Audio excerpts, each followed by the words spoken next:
बात ये है, सुनिए, बात ये है सवाल इनका।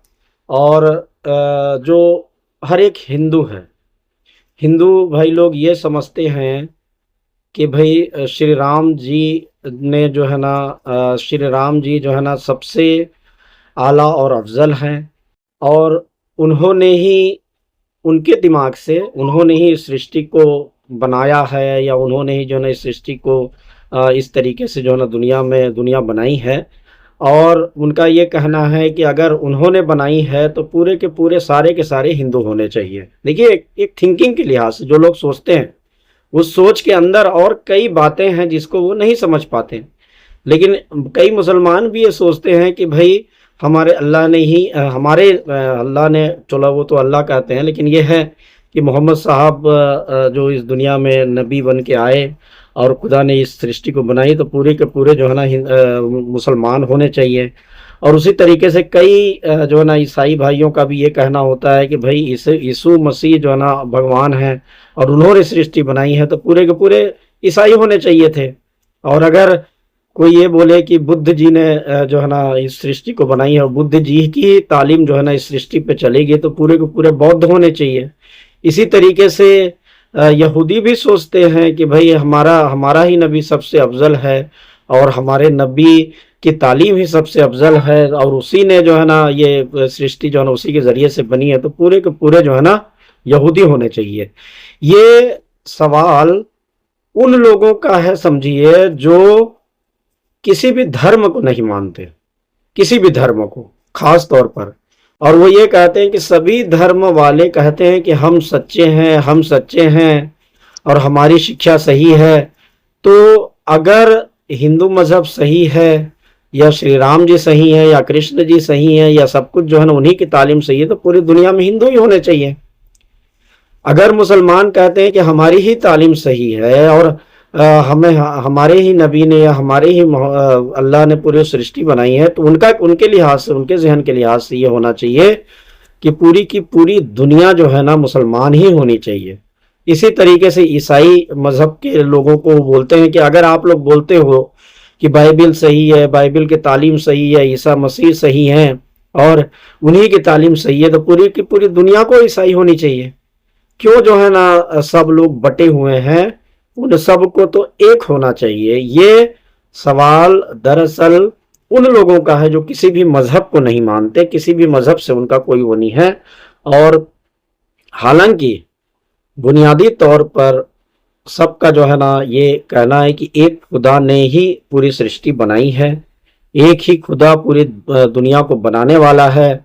अब बटकर अलग अलग हो गए हैं तो ये बात जो है ना अलग है। अगर यहाँ पर थिंकिंग आती है तो ये सवाल, फिर इस सवाल का जवाब आराम से मिल जाता है। बहरहाल इस पर डिस्कस करेंगे ही, लेकिन सवाल को समझा रहा था, इस तरीके से लोग कहने वाले होते हैं। अब बताइए सुनील साहब। जी, असदुर रहमान भाई, आप कुछ बोल रहे हैं? जी अस्सलाम वालेकुम भाई। वालेकुम सलाम।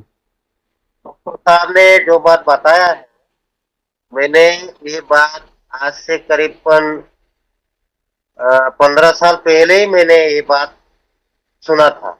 जी। तो खुदा एक मेन पावर होता है जो आंखों में दिखाई नहीं देता, जी। अदृश्य, द अंग। और धर्म, दुनिया में धर्म इंसान का अंदर कितने हिजरी में हुआ था शुरू, वो मुझे जानकारी नहीं। आप थोड़ा इसके बारे में आपका जानकारी है तो थोड़ा मुझे दीजिए। जी जी, क्या बोला आपने आखिर में? दुनिया। जब दुनिया पैदा हुआ तो जो धर्म आया इंसान के अंदर, तो वो शुरुआत हुई थी आदम अलैहिस्सलाम के जमाने के बाद। जो दोनों पार्ट हुआ था, जो यहूदी और ईसाई में जो युद्ध हुआ था, उसके बाद जो धीरे धीरे जो पैगाम आया, तो वो जो धर्म का जो पैगाम। हम्म।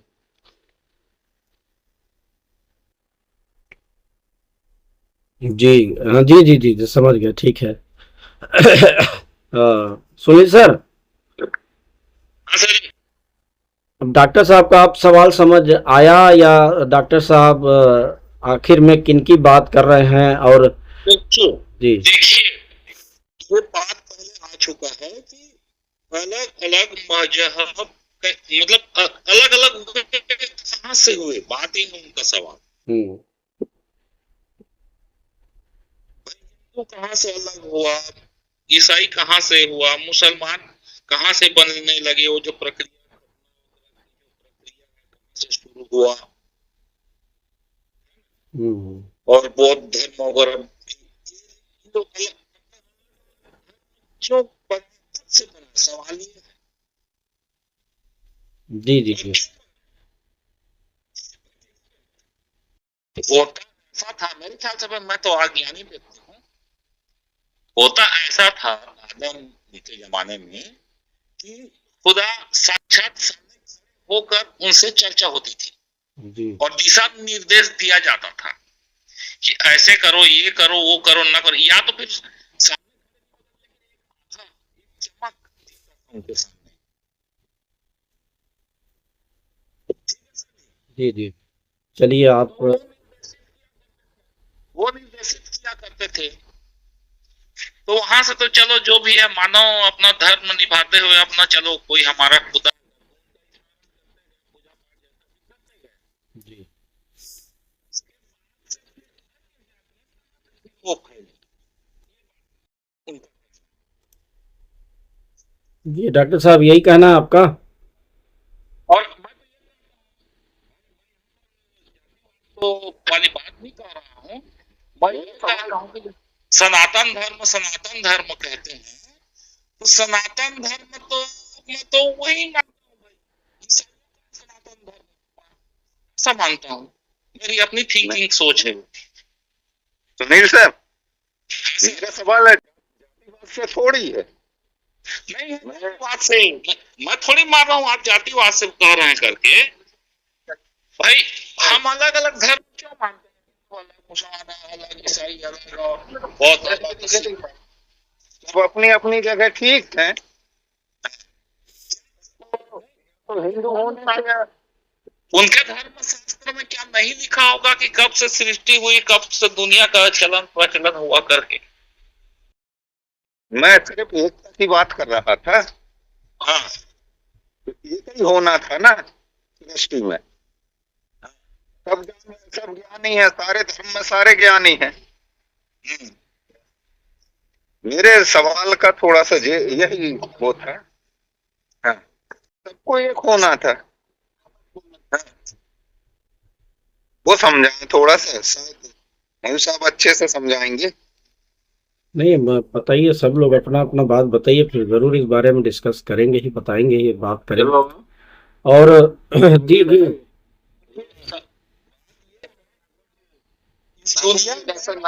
हर धर्म के लोग, सर जी, जी इस दुनिया में प्रति धर्म के लोग ये विचार रखते हैं कि मेरा धर्म अच्छा है, ठीक है, हम सही इबादत करते हैं, सभी पूजा पाठ सब हमारा सही करके हर कोई बोलते हैं, ठीक है, और ये प्रारंभ से चला आ रहा है और अंतिम तक यही चलते रहेगा, ये खत्म नहीं हो सकता मेरे विचार से। उसको इसी वजह से लोगों में लड़ाई झगड़ा और मारपीट खून खच्चर अभी जो हो रहा है, कारण यही।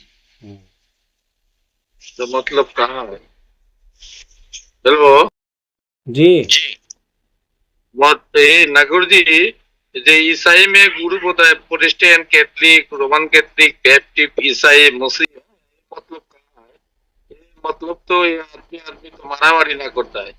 ये फितना क्रिश्चियन में ग्रुपिंग में सिस्टम होता है कि तो एक ग्रुपिंग में मारामारी करता नहीं। मुसलमान के जो ग्रुपिंग होता है शिया सुन्नी वहां भी है, एक मुसलमान मारते हैं, घर में पुराता है।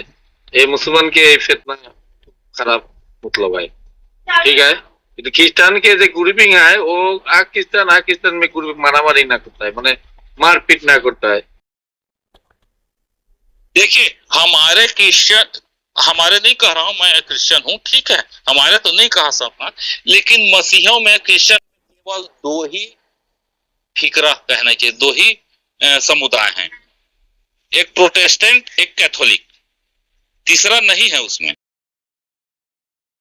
हेलो, प्रोटेस्टेंट, कैथलिक, मसीह, ईसाई ये बांग्लादेश में होता है। Protestant, Catholic, Roman Catholic, Baptist Bangladesh में। नहीं, रोमन जोड़ दिया गया है तो रोम से आया तो उसको रोमन कह दिया है, लेकिन कैथलिक ही तो है। देखिए, कैथलिकों का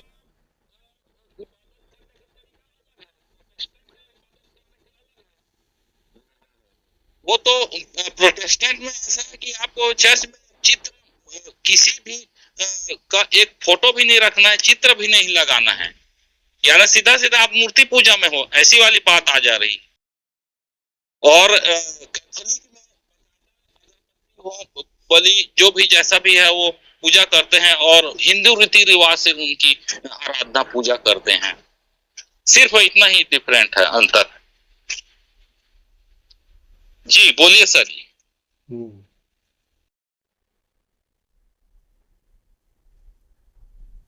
हेलो जी जी जी। और कोई कुछ बोलेंगे? हो जाते हैं। नहीं, और कोई कुछ बोलेंगे, वही मैं इंतजार कर रहा हूँ।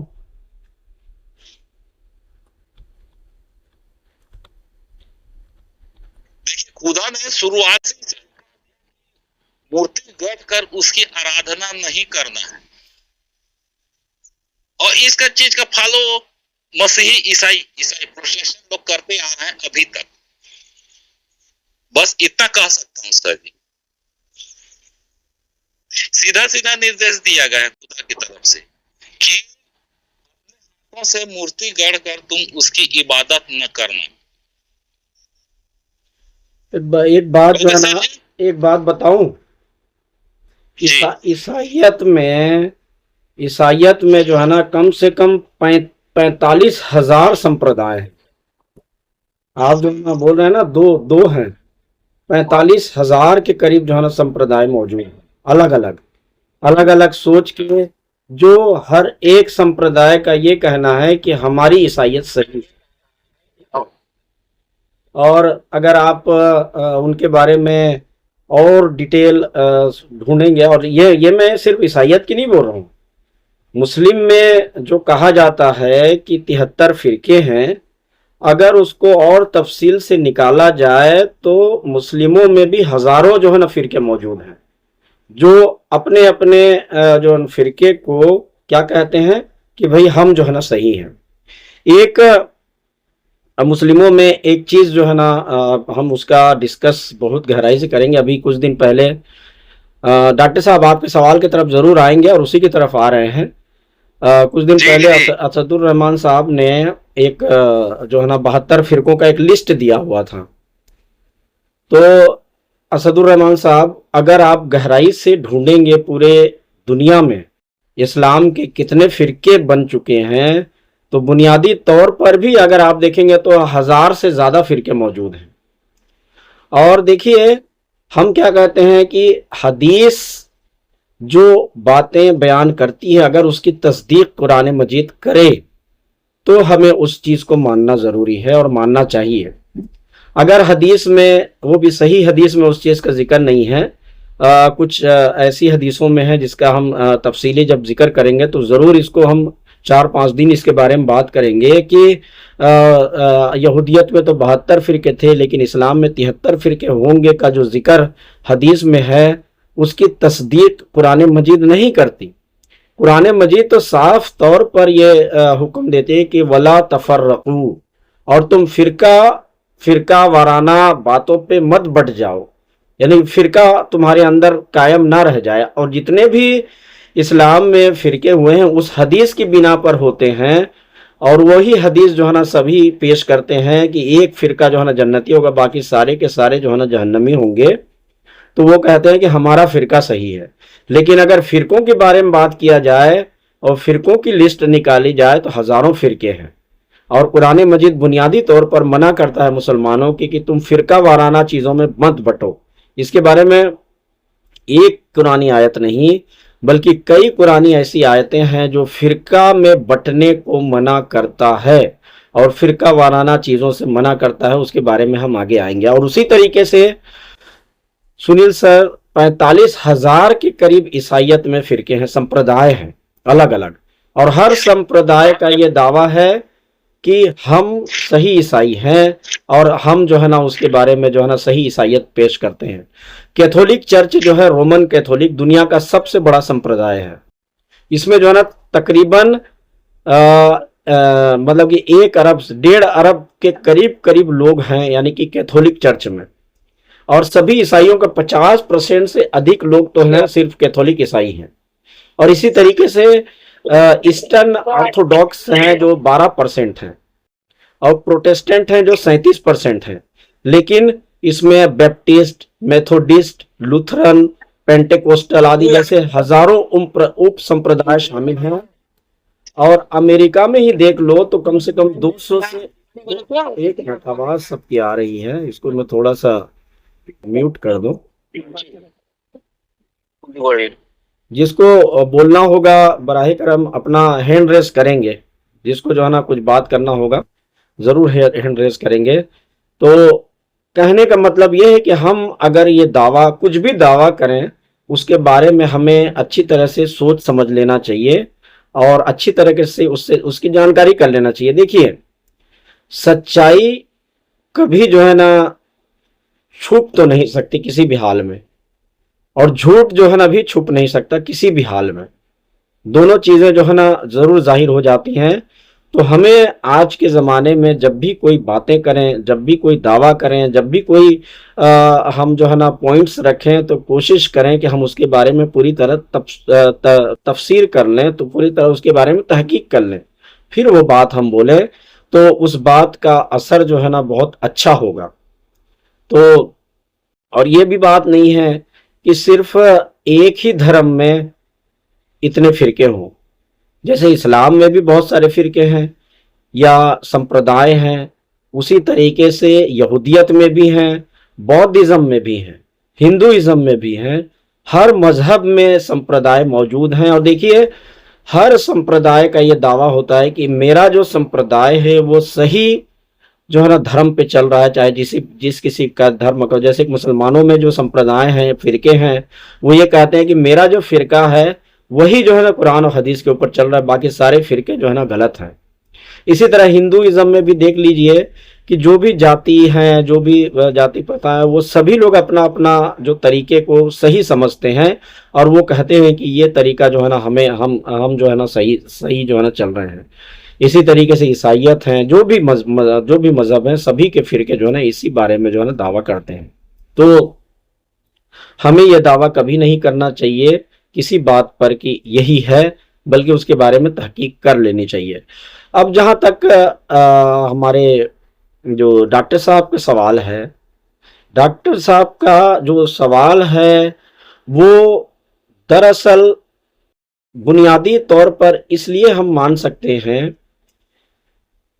और अगर जो ये समझता है कि मेरा धर्म सही है और मेरा ही धर्म जो है ना इस दुनिया में जो है ना इस बारे में जो है ना अपनी हैसियत रखता है कि मेरा ही धर्म हर चीज़ को का सवाल का जवाब दे सकता है और इंसान को खुदा से मिला सकता है, तो वो यही समझेगा कि ये दुनिया जो है ना हमारे ही धर्म के लिए परमात्मा ने बनाई थी, लेकिन ये लोग जो दूसरे धर्मों में चले गए हैं ये सब गलत हैं।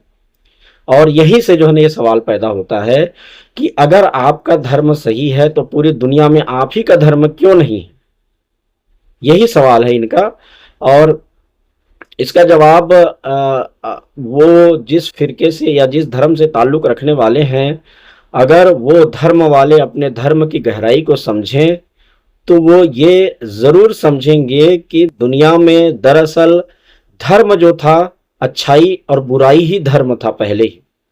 जो आदम अलैहिस्सलाम जब आए, और इसका जिक्र जो है ना तकरीबन तमाम मज़ाहब में मिलता है, अच्छाई और बुराई की तालीम खुदा ताला ने उनको सिखाई थी कि इस रास्ते पर चलोगे तो ये अच्छाई का है जो परमात्मा तक पहुंचाता है, और इस रास्ते पर चलोगे तो ये बुराई का धर्म है, इस पर जो है ना तुम जो है ना खुदा ताला तक नहीं पहुंच सकते। तो बुनियादी तौर पर अच्छाई और बुराई ही मजहब करार दिया गया था। अब क्या हुआ, जब पहले नबी आए और उन्होंने तालीमात दी और इंसानों का जहन भी इस तरीके से डेवलप करने लगा। और इंसान देखिए, जब एक बच्चा होता है, बच्चा जब 8-10 साल तक का होता है, आप लोग खुद ही जो है ना इस चीज़ का एक अंदाज़ा कर सकते हैं, 8-10 साल का होता है, तो आप जो बोलते हैं उसको वो मानता है या मानना पड़ता है उसको, और वो ये सोचता है कि ये जो बोल रहे होंगे सही ही है, इसलिए जो है ना मुझे इस चीज़ को अपनाना चाहिए। लेकिन जैसे जैसे उसका ज़हन डेवलप होता जाता है और बढ़ता जाता है या बालिग हो जाता है, तो वो अपनी सोच के मुताबिक अपनी रास्ता बनाता है, आपकी सोच के मुताबिक नहीं। हाँ, बुनियादी तौर पर वो सच्चाई और झूठ को उसमें जो है ना शामिल रखता है और अपने माहौल के मुताबिक उन चीज़ों का पैमाना करता है। बाज़ दफ़ा क्या अक्सर हमें ये लगता है कि ये मेरे कहने पे क्यों नहीं चल रहा है, ये अपना दिमाग क्यों लगा रहा है और अपने तरीके से क्यों चल रहा है। तो वो उस पर जो है ना हमें समझाने की कोशिश करता है कि आप जिस तरीके को आपने बताया है या आपके ज़माने में जिस तरीके से आप चलते थे, अब वो ज़माना थोड़ा सा चेंज हो गया है, मुझे इस लिहाज से चलना पड़ेगा। और हमें ख़राब लगता रहता है कि मेरा जो है ना बेटा, जिसको मैंने बचपन से पैदा किया, वो मेरे रास्ते को छोड़ के कुछ अलग ही जो है ना उस पर नियम कानून बना के कर रहा है। अपना बिजनेस कैसे, जैसे बहुत सारे लोग अपना बिजनेस बनाकर अपना बिजनेस जो है ना कायम रखते हैं, जब बच्चा बड़ा होता है तो उसको नए ट्रैक पर ले जाता है और नए तरीके से जो है ना उसको इख्तियार करता है और नए तरीके से बिजनेस को बनाता है। तो जो पुराने लोग हैं, अगर उनका जहन वही पुराना है तो वो बोलेंगे कि नहीं, ये हमारा ख़ानदानी बिजनेस है, इसी तरीके से चलना चाहिए। लेकिन ज़माने के लिहाज से उसको बदलना पड़ता है। तो ये इस बात से ये बात साबित होती है कि जब डेवलपमेंट इंसानों के जहन का होने लगा और जब इंसानी तादाद बढ़ने लगी और लोग अपने अपने तरीके से चीज़ों को समझने लगे, तो उन्हों वहाँ से जो है ना एक नया नया कौम, नए नए इलाके बनने लग गए और अपने अपने इलाके के लिहाज से वो लोग बसने लग गए। और जब वो लोग अपने अपने इलाके के लिहाज से बसने लगे तो उस वक़्त खुद ताला ने हर एक के पास जो है ना अंबिया भेजने शुरू किए। जैसे मान लीजिए कि हम यही कहते हैं कि यहूदियत जब इस दुनिया में आई और वो लोग, जैसे उनकी हिस्ट्री के बारे में हम सब जानते हैं कि वो मूसा अलैहिस्सलाम ने 12 अलग अलग जो है कौम बसा दिए थे।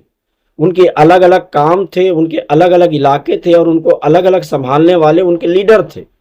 उन तक जब उनके अंबिया आए तो उन्होंने अपने अपने तरीके से मतलब अपने अपने तरीके से धर्म को समझना शुरू किया और सभी ने कानून बनाए कि इस तरीके से चलेंगे तो सच्चाई पर चल सकते हैं। देखिए, बुनियादी तौर पर जब हम देखेंगे किसी भी जो कॉन्स्टिट्यूशन को, तो हमें एक चीज़ का अंदाज़ा हो जाता है कि हर कॉन्स्टिट्यूशन ये दावा करती है कि इस कॉन्स्टिट्यूशन पर चलने से सही इंसानियत का एक चेहरा दिखाई देगा।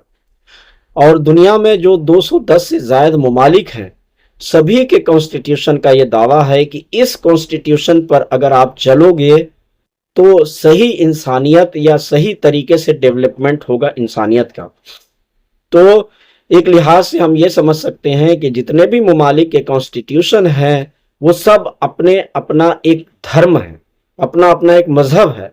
हमारे हिंदुस्तान का कॉन्स्टिट्यूशन हमारा मज़हब है और हम ये दावा करते हैं, या हमारा देश का कॉन्स्टिट्यूशन ये दावा करता है कि हमारे कॉन्स्टिट्यूशन के मुताबिक अगर चला जाए तो ये एक नीति का एक कदम है और नीति के मुताबिक इसी में चल सकते हैं और इसी में इंसानियत, मानवता कायम रह सकती है।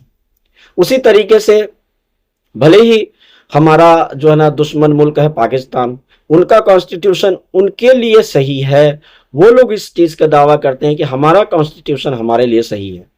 तो भले ही ये धर्म नहीं है, लेकिन ये एक किस्म का धर्म है जो कॉन्स्टिट्यूशन है, और अपने अपने इलाके के लिहाज से सारे, या अपने अपने माहौल के लिहाज से सारे ममालिक ने अपना अपना कॉन्स्टिट्यूशन बनाया है और सबका दावा है कि हमारा कॉन्स्टिट्यूशन सही है और इसी पर जो है ना चलना चाहिए। लेकिन क्या हमारे हिंदुस्तान का कॉन्स्टिट्यूशन अगर हम अमेरिका में लागू करें तो अमेरिका के रहन सहन के लिहाज से वो कॉन्स्टिट्यूशन वहाँ पर काम नहीं कर सकता।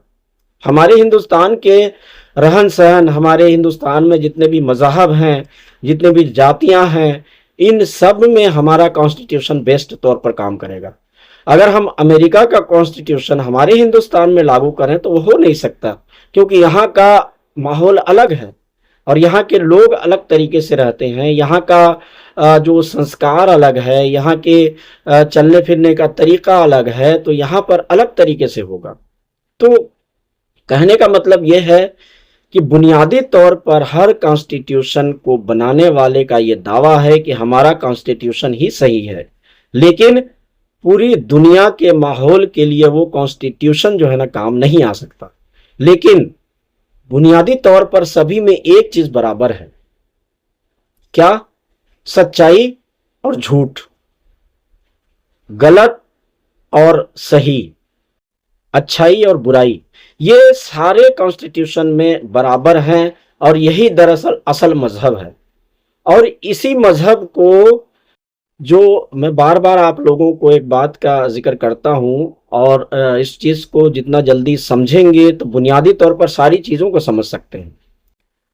अगर हिंदू मजहब ने सनातन का जो लफ्ज इख्तियार किया है और इस्लाम यानी कि दीने मोहम्मदी सल्लल्लाहु अलैहि वसल्लम के मजहब को इस्लाम जो करार दिया गया है, दरअसल सनातन का मतलब ही यही है कि जो पुराने ज़माने से एक तरीका चला आया है वो तरीका ही जो है ना सबसे बेहतर है। और पुराने ज़माने से क्या तरीका चला आया है?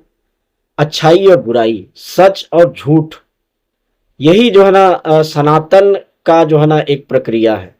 और इसी तरीके से इस्लाम जो नाम दिया गया आदम अलैहिस्सलाम के ज़रिए से, आदम अलैहिस्सलाम के ज़माने से, उसमें भी अच्छाई और बुराई, सच्चाई और जो अच्छाई और बुराई और सच और झूठ दोनों को अलग करके बताया गया है कि जो सच का रास्ता है वो इस्लाम का रास्ता है, जो सच का रास्ता है वही सनातन का रास्ता है। और इसी तरीके से जितने भी मज़हब में इस तरह के अपने मज़हब से अलग जो जिक्र किया जाता है, जैसे कि नसरानियत, नसारा, ईसाइयत, तो नाम ऊपर से रखा गया है, अलग से रखा गया है, लेकिन नसरानियत इसका असल नाम है। और नसरानियत का भी अगर आप देखें तो इसमें भी सच्चाई और झूठ, अच्छाई और बुराई इसमें भी, इस नाम में भी छुपा हुआ है। तो बुनियादी तौर पर हर मज़हब यही तालीम दिया है और इसी तालीम को सभी ने जो है ना अपनाया हुआ है, सच और झूठ। और यही चीज़ आज पूरे दुनिया में जब हम कॉन्स्टिट्यूशंस का जो है ना एक तफसील देखें तो उसमें भी पता चलता है। तो इससे क्या साबित होता है? इससे यही साबित होता है कि सनातन का पैदा करने वाला भी वही एक खुदा है, एक परमात्मा है। नसरानियत का जो एक सिस्टम या एक जो है ना फितरत जो खुदा ताला ने शुरू किया है वो, उसका भी बनाने वाला एक ही खुदा है। और इस्लाम जो यानी कि सच्चाई पर चलने का जो तलकीन किया गया है, सच्चाई पर चलने की जो है ना बातें बताई गई हैं, वो भी एक ही खुदा, एक ही परमात्मा ने पैदा किया है।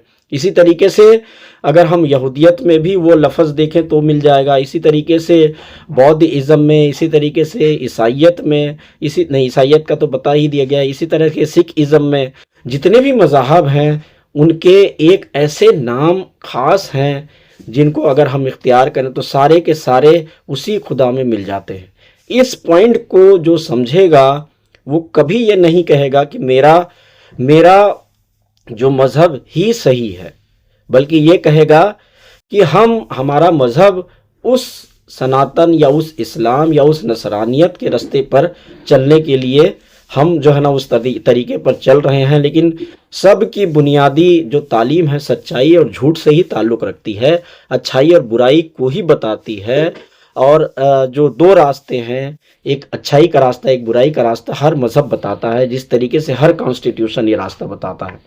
तो जो ये लड़ाई है मज़हब की कि मेरा मज़हब सही है, वो दरअसल इसलिए होती है कि बुनियादी चीज़ को समझ नहीं पाते, हम ये जान नहीं पाते कि बुनियादी तौर पर दरअसल सारी तालीमात एक खुदा की तरफ ही ले जाती हैं। हम ये समझते हैं कि हमारा मज़हब या हमारा ही दो जहाना तरीका है, यही खुदा ताला की तरफ ले जाने के लिए बुनियादी तौर पर शिक्षा देता है। नहीं, बल्कि हर मज़हब जो बना है वो अपने इलाका के लिहाज से, अपने माहौल के लिहाज से अपने तरीके बताता है। जैसे हम दुनियावी तौर पर भी देख लें कि दुनिया में कितने कॉलेज हैं, कितने यूनिवर्सिटीज़ हैं। सब अलग अलग यूनिवर्सिटीज़ मौजूद हैं दुनिया में, और सभी अगर एमबीबीएस कोई यूनिवर्सिटी बना रहा है तो सारे के सारे यूनिवर्सिटी एमबीबीएस बनाते हैं, एमबीबीएस डॉक्टर बनाते हैं, इंजीनियर्स बनाते हैं, जो भी डिग्री देते हैं तकरीबन उसके लिए कई हज़ार जो है ना यूनिवर्सिटीज़ मौजूद हैं। जो जिस यूनिवर्सिटी से तालीम हासिल करता है उसको उस यूनिवर्सिटी का जो नियम है, जो कानून है, उसको मानते हुए आगे जाना पड़ेगा। लेकिन बुनियादी तौर पर शिक्षा एक ही होगी। ऐसा नहीं है कि फलां यूनिवर्सिटी में अलग तरीके का एमबीबीएस डॉक्टर बनाया जाता है या फलां यूनिवर्सिटी में अलग तरीके का एमबीबीएस डॉक्टर बनाया जाता है, नहीं, बल्कि सारे के सारे एक ही एमबीबीएस डॉक्टर बनाते हैं, एक ही क्वालिटी के बनाते हैं। लेकिन सबका तरीका अलग है, सबका कानून अलग है, सबकी फीस अलग अलग है, सबका माहौल अलग अलग है, सबका जो है ना एक तरीका अलग अलग होता है। तो इस बुनियादी बात को अगर हम समझें तो हमें ये पता चलेगा कि हर तालीम की बुनियाद वही एक होती है, लेकिन उस बुनियादी तालीम को लेकर सभी ये दावा करने लग जाते हैं कि हमारा तरीका बेस्ट है। और इसी में यूनिवर्सिटीज़ का फिर रैंक बन जाता है कि जिस यूनिवर्सिटी में अच्छे डॉक्टर, एकदम परफेक्ट डॉक्टर बनाए जाते हैं, वो डॉक्टर परफेक्ट होने के लिहाज से ये समझा जाता है कि ये यूनिवर्सिटी बेस्ट है। अब हम बेस्ट यूनिवर्सिटी या बेस्ट मजहब ढूंढ सकते हैं अपने तरीके से, लेकिन किसी भी यूनिवर्सिटी या किसी भी जो है ना मजहब को हमें गलत कहने का बिल्कुल भी हक नहीं है। इस चीज़ को जो है ना हमें समझना चाहिए। और अगर हम अपने जिस तरीके पर चल रहे हैं, जिस मजहब पर चल रहे हैं, जिस कॉन्स्टिट्यूशन पर चल रहे हैं, अगर हम ये दावा कर सकें, ये साबित कर सकें कि ये यूनिवर्सिटी या ये कॉन्स्टिट्यूशन या ये तरीका तमाम मज़हब को एक रास्ते पर लाने के लिए काबिल है, तो हम उस दावे को साबित करने हमें उस दावे को साबित करना पड़ेगा। और अपने आप को अगर नंबर 1 बना रहे हैं तो हमें ये भी ध्यान रखना चाहिए कि तमाम मज़ाहब को एक ही मज़हब में या तमाम यूनिवर्सिटी को एक ही यूनिवर्सिटी में बदलना नामुमकिन है, क्योंकि अलग अलग माहौल और अलग अलग इलाके के लिहाज से, अपने अपने तौर तरीक़ों के लिहाज से वो तो कायम रहेंगे ही रहेंगे। हाँ, उनमें से जो लायक होते जाएंगे वो उस यूनिवर्सिटी में अपने बच्चों का या उस संविधान में, उस कॉन्स्टिट्यूशन में जाने की लोग कोशिश करेंगे कि जहाँ पर उनको पूरी तरीके से आज़ादी हो, पूरी तरीके से डेवलपमेंट हो, पूरी तरीके से खुश हो वो। क्योंकि देखिए इस बात को भी देख लें कि जिनको हिंदुस्तान के कॉन्स्टिट्यूशन से अगर परेशानी होती है, अगर परेशानी हो रही है, तो वो लोग दूसरे ममालिक में जाकर बस जाते हैं या बस जाना चाहिए उनको, और उस कॉन्स्टिट्यूशन को अपनाकर अपनी ज़िंदगी गुजारनी चाहिए। इसके लिए किसी भी मुल्क ने नहीं रोका है किसी को कि अगर आपको आपके देश का कानून या आपके देश का कॉन्स्टिट्यूशन पसंद नहीं आ रहा है तो जाओ जिस मुल्क का कॉन्स्टिट्यूशन पसंद आ रहा है। अगर आपके अंदर काबिलियत है, आपके अंदर सलाहियत है, तो आप उस कॉन्स्टिट्यूशन को अपनाकर उसमें ज़िंदगी बसर करो। इसमें किसी कॉन्स्टिट्यूशन ने किसी को नहीं रोका। इसी तरीके से किसी मज़हब ने भी किसी इंसान को नहीं रोका है कि आप इसी मज़हब पे आपको रहना होगा, इसी मज़हब पे कायम रहना होगा, बल्कि अगर आपको ये तरीका पसंद नहीं है तो आप इस तरीके को अलग करके आपको जो तरीका पसंद आ रहा है उस तरीके पर आप चले जाइए और अपने लोगों का, अपने फैमिली का जो है ना एक तरक्की करवाइए। तो ये चीज़ है बुनियादी तौर पर। डॉक्टर साहब, आपने जो सवाल किया था, मेरे ख्याल से इतनी बातों में वो बुनियादी बात आ ही गई होगी और कुछ समझ आ ही गया होगा। आप लोगों में से अगर कोई इस बारे में कुछ बात करना चाहे तो मैंने अनम्यूट कर दिया है। आप लोग अनम्यूट होकर जो है ना इस बारे में कुछ बातें करिए। जी,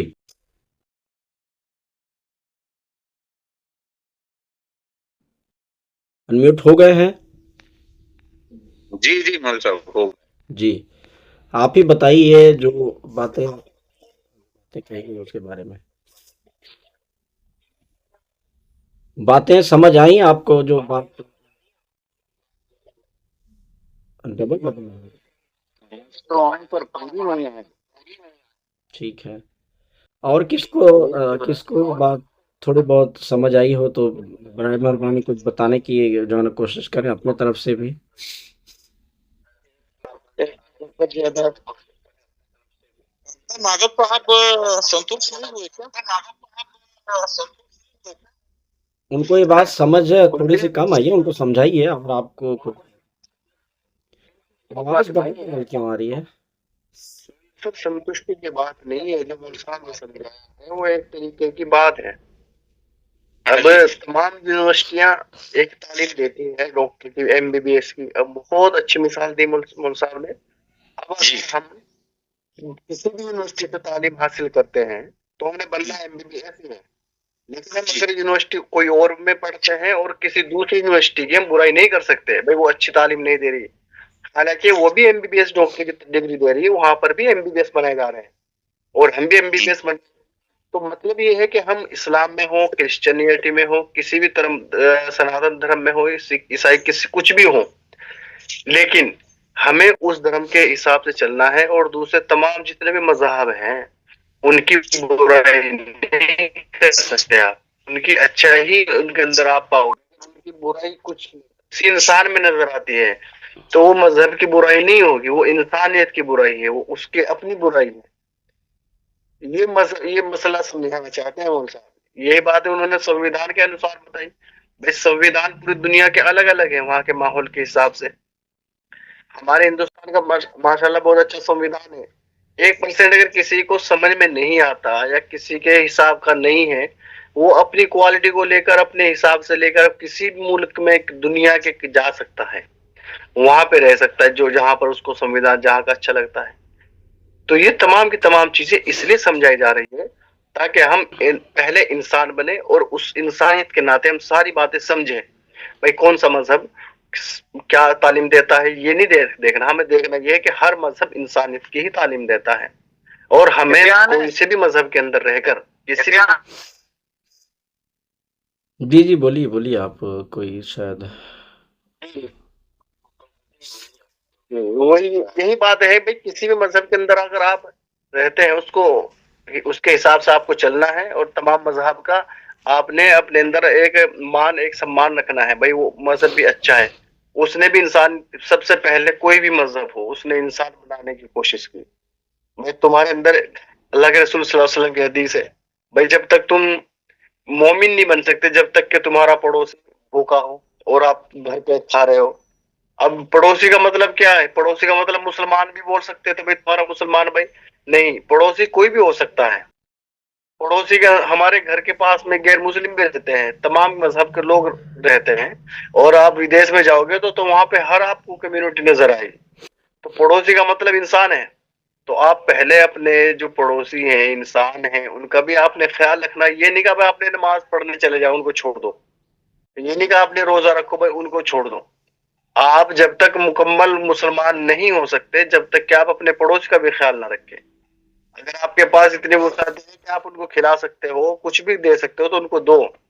जितना आप खा रहे हो उसका उसमें से कुछ ना कुछ हिस्सा निकालना आपको पड़ेगा। ऐसा नहीं हो सकता कि आप उनको भूखा रखें। बच्चों को अच्छा खिलाए और उनके बच्चे आपके बच्चों को देखकर ये नजर के अंदर उनकी उदास इच्छा है, भाई उनके बच्चे ऐसे हैं।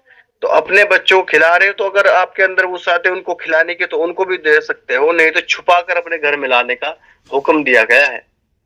कि तमाम की तमाम चीजें ये इसलिए बताई जा रही है कि हम अच्छे इंसान बन जाए। और वो जो हजरत ने बात बताई कि झूठ या सच, ये दोनों चीज ऐसी हैं आप कहीं पर भी चले जाओ जाहिर होकर रहेंगे। जी, भैया अस्सलाम वालेकुम। वालेकुम मैं सलाम। एक सवाल करना चाहता वालेकुम हूँ। सवाल आ रहा है ये सवाल करिए, सवाल करिए। जब हमारा मजहब का कोई इंसान कोई गलत करता था, गलत किया, उस वक्त क्या करा दूसरा मजहब का जो इंसान होता है वो लोग हमारा पूरा मजहब को गाली देता है, हमारा नबी को गाली देता है, हमारा अल्लाह अल्लाह भी को नहीं सकता है। जी, ऐसे कैसे हो सकते है? और उसका की इल्म है क्या उसका? ये बातें बतलाई जा रही है, ये किसी भी मजहब के अंदर हो सकता है। ये बातें हमारे मजहब के लोग भी दूसरे मजहब के लिए कर सकते हैं, दूसरे मजहब के लोग भी हमारे मजहब के लिए कर सकते हैं। अब देखिए एक मिसाल दिया जाए, हम इंसानी एक मिनट मेरे ख्याल आज डबल क्यों आ रहा है। हेलो, एक अगर हम इसी में मिसाल देते हैं, जैसे शाहनूर साहब ने बयान किया, तो मान लीजिए जैसे अभी यूनिवर्सिटी की मिसाल दी गई। अगर हम किसी यूनिवर्सिटी में पढ़ते हैं और वहाँ से इल्म हासिल कर रहे हैं, और उस यूनिवर्सिटी का कोई भी किसी दूसरे यूनिवर्सिटी को बुरा भला कहेगा, किसी यूनिवर्सिटी की गलती निकालेगा और किसी यूनिवर्सिटी को कम करने की कोशिश करेगा, तो उस यूनिवर्सिटी का भी ये हक बनता है और हक बनता है कि वो हमारी भी बुराइयां निकालना शुरू करेगा, हमारी भी जो है ना जो भी हमारे मैनेजमेंट है उनको गलत बोलेगा, हमारी तालीम के तरीके को गलत बोलेगा। तो ये तो एक आम है, सच और झूठ या नीति या अनीति जिसको एक हिंदी में कहा जाता है, कि अगर आप कोई प्रोडक्ट बना रहे हैं, कोई भी प्रोडक्ट आपने बनाया, आपने मान लीजिए साबुन बनाया, और उस साबुन की अच्छाइयाँ आपको बयान करनी है। ये नहीं कि उसके बिलमुकाबिल दूसरे साबुन को लाना है, दूसरे कंपनी के साबुन को लाना और बोलना है कि ये देखो ये बेकार है, इसके अंदर ऐसा है वैसा है। अगर आप उसकी बुराई करेंगे तो वो आज़ाद है कि आपके ख़िलाफ़ जो है ना वो कोर्ट में जो है सू कर दे और आपको जो है ना कोर्ट में घसीट दे। तो कहने का मतलब यही तो नीति और अनीति है। अगर हम किसी दूसरे मज़हब को गलत कहेंगे तो उसका हक बनता है कि वो भी हमारे मज़हब को गलत कहे। क्यों? क्योंकि जब हम उसको गलत कह रहे हैं, इसका मतलब हमारी थिंकिंग ही ख़राब है, हमारी सोच सही नहीं है कि हम उसको जो है ना ये नहीं देख रहे हैं उसके अंदर अगर कोई कमी है तो हम उसको दूर करने की कोशिश नहीं कर रहे हैं अपने तरीके से, बल्कि उस पर उंगली उठा रहे हैं। और जब हम किसी के ऊपर उंगली उठाते हैं तो 4 उंगली हमारे तरफ होती है, यानी कि तुम्हारी ही तालीम सही नहीं है जो दूसरे के ऊपर उंगली उठा रहे हो। तो कहने का मतलब यही है, बुनियादी तौर पर सच और झूठ का ही मामला है। तो खैर जो डॉक्टर साहब इतनी सारी बातें तो की गई, लेकिन खुलासतन अगर उस सवाल का जवाब दिया जाए कि जो अगर किसी मज़हब का ये कहने वाले हैं कि हमारा मज़हब सही है तो उसी का मज़हब पूरी दुनिया में होना चाहिए। बिल्कुल सही कहा आपने कि अगर कोई ये दावा करता है कि हमारा ही मज़हब सही है तो उस पर यह सवाल बनता है कि तब तो आप ही का मज़हब अगर सही है तो पूरी दुनिया में आप ही का मज़हब होना चाहिए, क्योंकि वो बुनियादी तौर पर उस चीज़ को नहीं समझ पा रहा है कि इस दुनिया को बनाने वाला एक ही परमात्मा है, एक ही वजूद है जिसने पूरी दुनिया को बनाया है। अगर वो इस बुनियादी बात को समझ जाए तो इन चीज़ों को फिर इसी तरीके से लेगा, अलग अलग कॉन्स्टिट्यूशन, अलग अलग यूनिवर्सिटी, अलग अलग स्कूल्स, अलग अलग तरीके, उन तरीक़ों को ही लेगा वो अपने जहन में, उस बात को नहीं ले सकता कि मेरा तरीका सही है। तो जो दावा ये करता है उसका दावा उसकी समझ के लिहाज से, जैसे सुनील सर ने कहा कि गलत है, तो बिल्कुल वो गलत है, क्योंकि उसको ये पता ही नहीं है कि पूरी दुनिया को बनाने वाला एक परमात्मा है, एक खुदा है, एक ही वजूद है। अगर वो इस पर कायम हो जाए तो कभी ये दावा नहीं कर सकता कि मेरा मज़हब ही सही है। क्यों? क्योंकि अगर वो ये समझेगा कि पूरी दुनिया को बनाने वाला एक ही खुदा है, एक ही परमात्मा है, तो उसी ने तमाम मज़ाहब को, तमाम जो लोगों को अपने जो है ना इस दुनिया में एक वजूद लाने का एक मौका दिया है, सच और झूठ पर चलने का एक मौका अपने अपने इलाके के लिहाज से, अपने अपने माहौल के लिहाज से दिया है। उस पर अगर किसी मज़हब का ये दावा है, किसी यूनिवर्सिटी का ये दावा है कि हमारी ही शिक्षा, हमारी ही तालीम से बने हुए डॉक्टर असल डॉक्टर हैं, तो उसका ये फ़र्ज़ बनता है कि वो अपने उस दावे को साबित करे। और जब वो उस दावे को साबित करेगा तो दूसरे यूनिवर्सिटी के डॉक्टर्स भी उसके पास ज़रूर आएंगे अपना जो है ना इल्म हासिल करने के लिए। तो हमें साबित करके बताना पड़ेगा कि हमारे मज़हब की तालीमात सही हैं, हमें अमल करके बताना पड़ेगा कि हमारी तालीमात सही हैं, हमें वो नमूना दिखाना पड़ेगा कि हमारी तालीमात सही। हमें दावे करना कोई बड़ी बात नहीं है, कोई भी दावा कर सकता है, लेकिन आपका अमल बताएगा कि आप जिस तरीके पर चल रहे हैं वो सही है या गलत। और अगर सही है तो पूरी दुनिया आपके पीछे आना शुरू कर देगी, और अगर गलत है तो जो लोग आपके साथ रहेंगे वो लोग भी जाना शुरू कर देंगे। तो इस बुनियादी बात को हम ज़हन में रखें।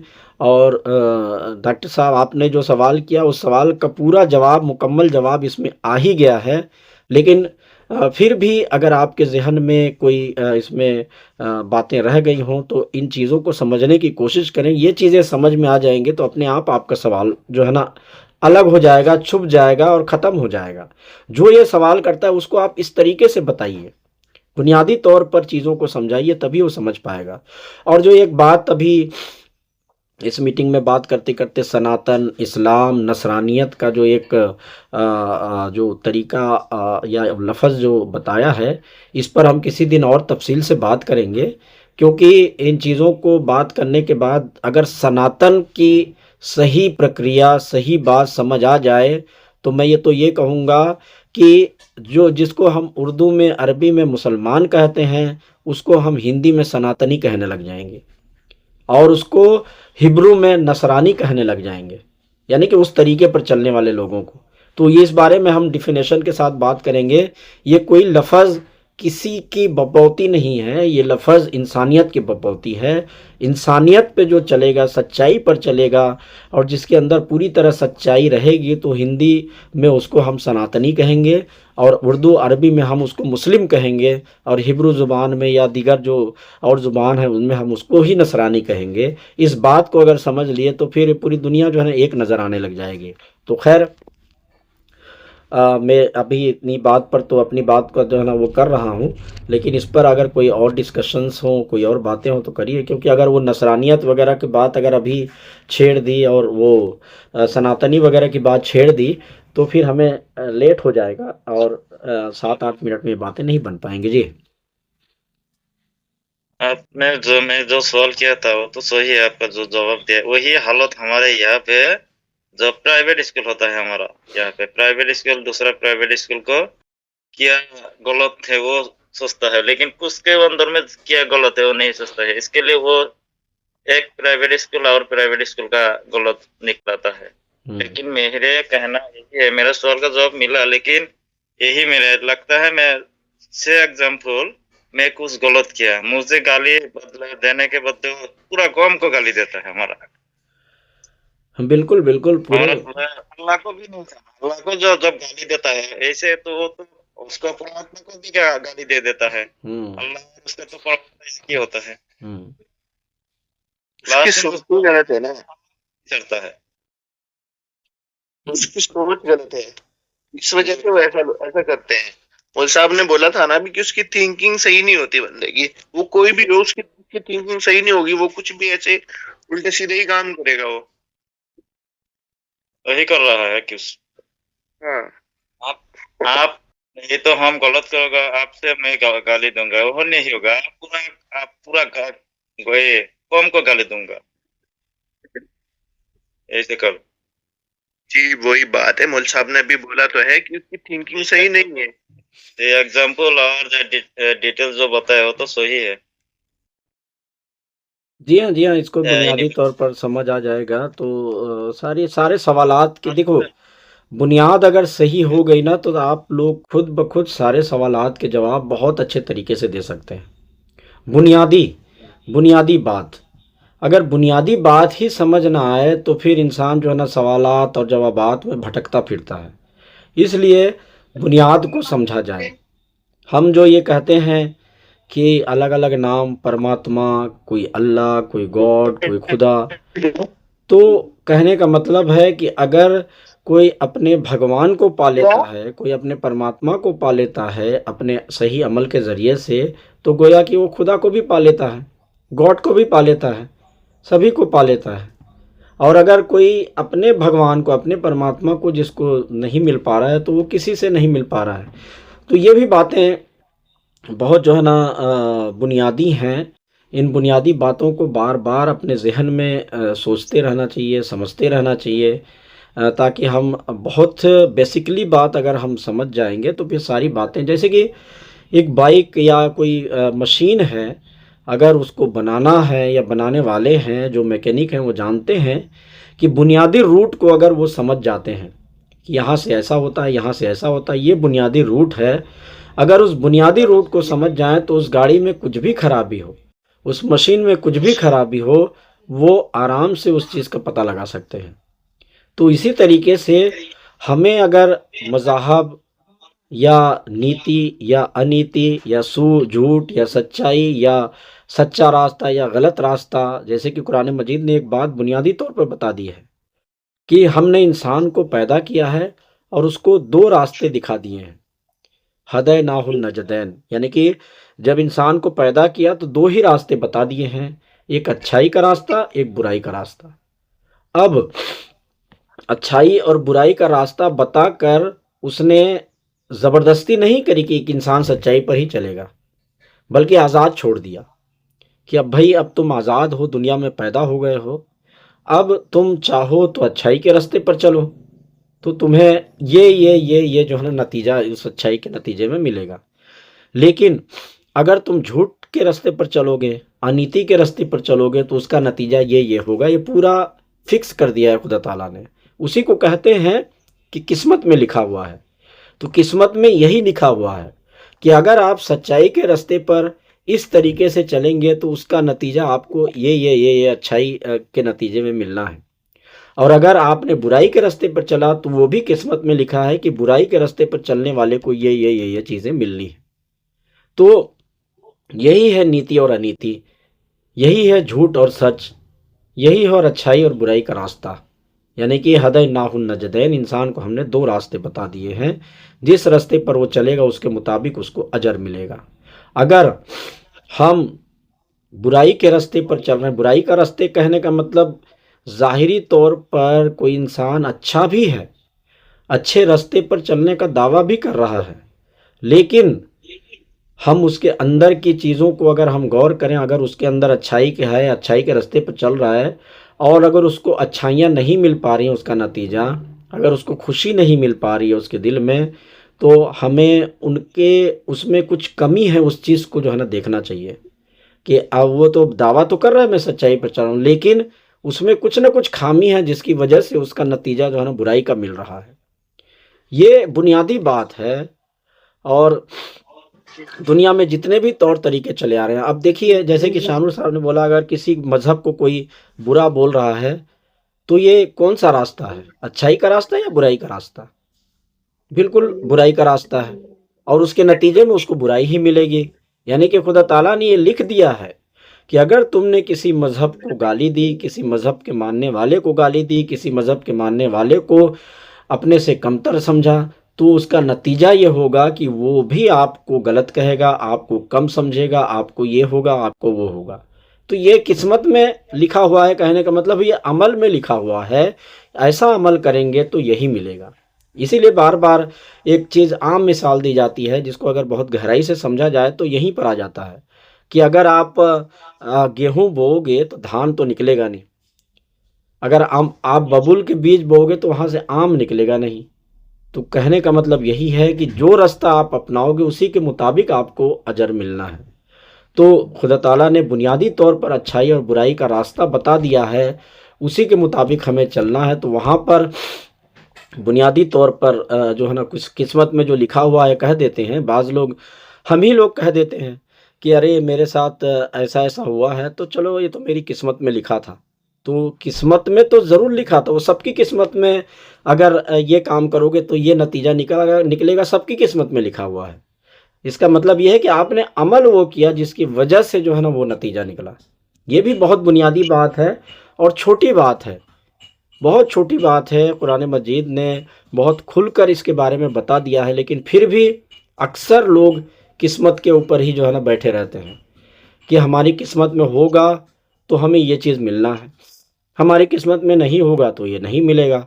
अरे भाई, किस्मत में तो खुदा ताला ने तो दुनिया में हर चीज़ का नतीजा लिख दिया है, आपका अमल उस पर जो है ना वो होना चाहिए। अगर आपने उस चीज़ को पाने के लिए कोशिश की और सही तरीके से कोशिश की तो वो चीज़ तो आपको मिलना ही मिलना है, इसका तो कोई रोक ही नहीं सकता।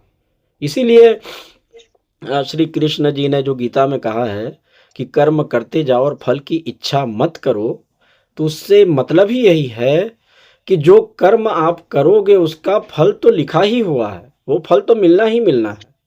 तुम उसके बारे में फ़िक्र ही क्यों करते हो? अगर मान लो आप ये फ़िक्र करते हो, अरे भाई मैं आम का बीज बोया हूँ, ये बढ़ेगा तो पता नहीं इसमें से इमली निकलेगी कि जो है ना जामुन निकलेगा कि सेब निकलेगा, मुझे तो आम चाहिए। अरे भाई इसके बारे में फ़िक्र करने की ज़रूरत ही नहीं है। अगर आपने अमल सही कर दिया, आम का बीज बो दिया तो आम ही निकलेगा, उसमें से और कोई फल निकलने वाला नहीं है। तो इंशाल्लाह आगे जो है ना कुरान मजीद में इस तरह के तमाम बातें आती रहेंगी। और आप लोगों से यही दरख्वास्त है कि कुरान मजीद की आयतें जब पढ़ी जाती हैं, उसकी तफसीर पढ़ी जाती है, तो उस पर गौर करेंगे तो उसमें उसूली बातें बहुत ज़्यादा जो है ना समझ आने लगेंगी। और ये तो हम दावे के साथ इस्लाम भी कहता है कि मज़हब की किताब को अगर आप बुनियादी तौर से अच्छे तरीके से पढ़ते हैं, चाहे किसी भी मज़हब की किताब हो, तो आपको इंसान बना ही देगी। हमारी गलती ये है कि हम मान लीजिए हिंदू मज़हब होने का दावा करते हैं, लेकिन हम हिंदू मज़हब की किताबों को नहीं पढ़ते। हम ईसाई होने का दावा करते हैं, लेकिन हम अपनी किताबों को गौर से नहीं पढ़ते। हम बौद्ध इज़्म का दावा करते हैं, लेकिन हम उनमें धम्मपद जो भी चीज़ें हैं, उन लोगों को हम सही से नहीं पढ़ते। हम मुसलमान होने का दावा करते हैं, लेकिन हम कुरान को सही तरीके से नहीं समझते, नहीं पढ़ते। तो जब हम अपने बुनियादी चीज़ों को ही नहीं पढ़ते तो कहाँ से हमें इल्म हासिल होगा? तो दावा यही है कुरान का, और हमारा भी हम यही कहते हैं कि अगर आप लोग इस मीटिंग में आते हैं तो जो भी 1 घंटा इस बात पे कुरान मजीद या दीगर मज़ाहब की कुतुब, इसमें सबको शामिल करके हम पढ़ रहे हैं। हम एक ही किताब को लेकर नहीं जा रहे हैं, बल्कि जो भी मसले आते हैं उसमें हम तमाम मज़ाहब की तालीमात को रखते आ रहे हैं। तो इसमें अगर आप लोग पूरे कुरान के इख्तिताम तक रह गए और पढ़ने लगे और समझने लगे तो इंशाअल्लाहुल अज़ीज़ आप अपने अंदर बहुत बदलाव खुद ब खुद महसूस करने लग जाएंगे। तो चलिए, टाइम हो गया है, इंशाअल्लाहुल अज़ीज़ कल फिर मुलाकात होगी। और अल्लाह के फजल से आवाज़ तो सही हो गई है, अब हाजिर रहेंगे इंशाअल्लाह। तो अस्सलामु अलैकुम व रहमतुल्लाहि व बरकातुहू।